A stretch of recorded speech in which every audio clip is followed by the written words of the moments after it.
Hey, how are y'all? I am really trying to put out a couple vlogs a week now because I know people are looking for more females who are vegan and who are into fitness, and just to see what they're doing. Oh, look at the cute puppy! So we are headed to the gym this morning. I don't really have much like pre-gym stuff to show you guys because really we train fasted, so we don't eat anything before the gym. Sometimes I'll have a juice, and I'll show you guys that. Other than that, first thing I do in the morning is just hydrate. So I try to drink. I have like a 20-ounce water bottle that I use all throughout the day. It's a glass bottle. So I try to drink at least one of those before I leave in the morning. And then I bring a shaker bottle full of just water for me while I'm training. That way I just have filtered water and I don't have to drink like the city water from the gym. So that's it. That's all we do before. And now we're on our way to the gym. Today is Tuesday? Yeah. Tuesday, and we are training pull muscles. So it's basically like back and biceps. All the posterior chain of the upper body and then biceps, because that's a pull movement too, and it's used a lot in your back movements like pull-ups and chin-ups and rows. You use biceps too. So that's what we're doing today, and I will try to film as much of it as I possibly can for you guys. Alright, we'll see you inside. Alright, so here we go. I started today with some pull-ups.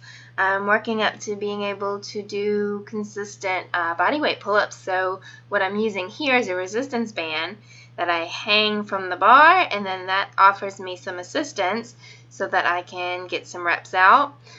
So right now I'm just doing, this is the lightest band possible, so I'm going as many reps as I can with the assistance of that band, which today I was doing 6 reps in each set, and everything that I show you in this video is going to be just one set that you see. I usually do about 4 or 5 sets at least of most of these exercises. So I supersetted the pull-ups with these rack pulls. So I like to do this because that way I can use the pull-up bar that's on the squat rack, which is really the best one in the gym, but then I'm not just taking up the squat rack to do pull-ups. So I make use of the equipment that I have close together. So I do, and then it's great because this works the lower back, so I'm still resting the upper back muscles that I use in the pull-ups. I'm giving them a chance to rest while I'm working low back and getting some more work done with the rack pulls. So this is really good for your lower back. I have some scoliosis in my back, so I really focus on just training that with consistency for endurance, so with good form. So that's what I'm doing here, and I really, really like the rack pulls for that. It's also good for building up your deadlifts as well. Then I went into some low rows on the machine. Again, this is after I superset those other 2 exercises for 5 different sets. So just what you guys see here is just like one set at a time. On these low rows, I think I was doing like 40 pounds here, but I was only doing one arm at a time. I did about 10 reps, and then I would hold it for 20 seconds. And really the main reason for me doing these holds is, again, for training for my scoliosis. A good way of training the back is just doing static contraction, so where you're holding a pose or a contraction. So that's why I do 10 reps, and then I do the hold for 20 seconds and just really focus on keeping a strong core, keeping my back up nice and straight while I hold through for that last 20 seconds. And you see on this one I put my hand up to the side. That's because with my scoliosis I also have some spinal rotation going on. So I use that other hand so that I'm able to keep myself up straight and I don't let my body kind of fall into that rotation. I really want to work against that. Then, so I did those low rows and I superset with some biceps. So that's what this is here. I'm doing like a rotating bicep curl, alternating arms, just starting at the bottom with kind of a neutral grip, and then I supinate, or I turn my palm out. So it goes up and out as far as I can. This here is 12.5-pound dumbbells in each arm. I think I went up to maybe 15 on some of my later sets on this. And so then those two exercises I superset again for several sets. And then I moved into this next superset. I'm doing bent over dumbbell rows. These are 15-pound dumbbells.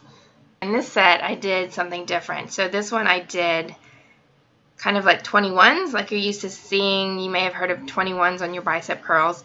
I kind of use that same approach, and I just do 7 reps at each grip. So I started with an overhand grip, did 7 reps, then I did a neutral grip with my palms facing and did 7 reps, and then I did an underhand grip for 7 reps.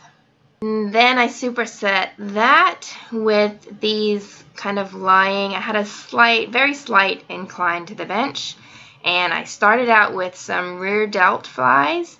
So what makes this rear delt is that I keep my thumbs towards each other and my pinky finger facing out. That really focuses this contraction on the rear delt in the back of the shoulders. And it's not so much a back movement.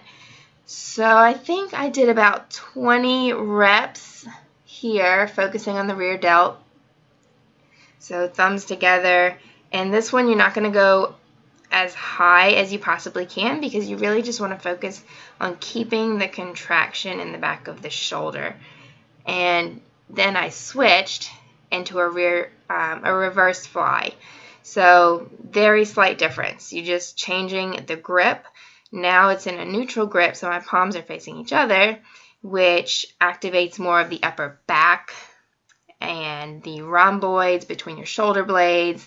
So this one you're able to come a little bit higher, and the pull is from your back more so than just your shoulders. This was my final kind of superset. It was actually like a tri-set. I did seated dumbbell rows, just to, this one's not bent over as much, so it's working a little bit higher in the back. So this is kind of mid-back row. 15-pound dumbbells again I'm using here. Then I moved to a resistance band. I call these band T's. So it's like a T pull, just because you're making the shape of a T. Keep your back up straight, strong core, and you're squeezing. This is kind of similar to the rear delt fly, but this position really uses a little bit more back as well. So you're using rear delt and upper back and rhomboid. It really is great for the postural muscles. That's where, most of us sit on a computer all day and we get rounded forward. This is going to help to pull you back up, keep you in a nice tall posture. And I did about, I think, 15 of those, and then I went back to my dumbbells, and I did incline bicep curls. Incline curls are really great. This was kind of one of my middle sets that I filmed on this one. So the first set I just started with 10-pound dumbbells, and I was able to do too many reps. I did a lot, so I switched and went with the 15-pound dumbbells, and then I kind of burned out. So what I did in this set was I did a drop set. So I did like 5 or 6 reps with the 15-pound dumbbells, and then I did another 5 or 6, whatever I could finish out with, on the lighter pair of 10-pound dumbbells. Alright guys, so we just finished our workout. I had a pretty good workout. I liked it. I didn't go as high speed today, but I felt like I got a good workout. I did a lot of good exercises. I focused on contraction. I just kind of went with my body. I listened to what I felt like I needed to do, and I went with it, and it was pretty good. So then we finished out with about 15 minutes on the treadmill, just because Fraser's been feeling a little tired, not doing as intense of a training, so he likes to finish by getting his heart rate up a little bit, so we'll hop on the treadmill to finish out.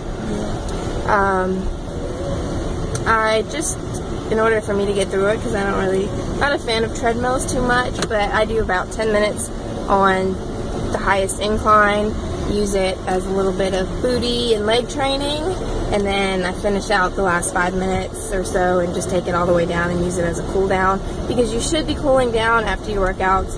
Cool down and stretch. Most people neglect that, and it is important, so you need to do that. Also, not just for health reasons and for circulation reasons, but for fat loss reasons, cooling down is important to keep the fatty acid oxidation. Once you've kind of broken up the fatty acids within your body, hopefully with your training, you need to keep that circulation going so that you can actually release and burn off those fatty acids rather than them just reaccumulating basically into the fat cells. So now I bet everybody's going to go do their cool down. Now you know. And now we're going to get our groceries.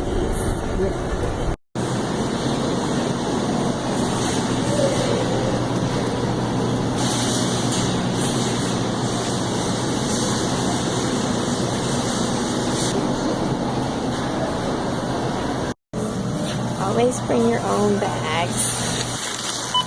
Cool. Yeah, what we got. I'm missing spinach, frozen broccoli, pita bread. This is how we do a grocery haul at the checkout. Awesome. Salsa, caramel rice cake, tofu. What do you call those things? $3.49. Like a seitan-based meat. Veggie deli slices. And lemon. Nut milk. Coconut milk. Unsweet. $3.45. Credit 45 cents. Scan coupon now. 34 Insert bucks. coupon into slot near the blinking. This is my little post-workout snack. Tortillas, hummus, and salsa, and nutritional yeast I'll add to the mix. Alright guys, so I'm not going to show you all of my food today, just because I don't have that much time. I'm going to start editing this video, but I wanted to show you my next meal that I'm going to have. This is some veggie jambalaya. So we just took an old traditional recipe from the south here, is jambalaya, and my dad made this for Easter and just veggie-fied it. That's going to be it for today's video, and I will see you guys again in the next one.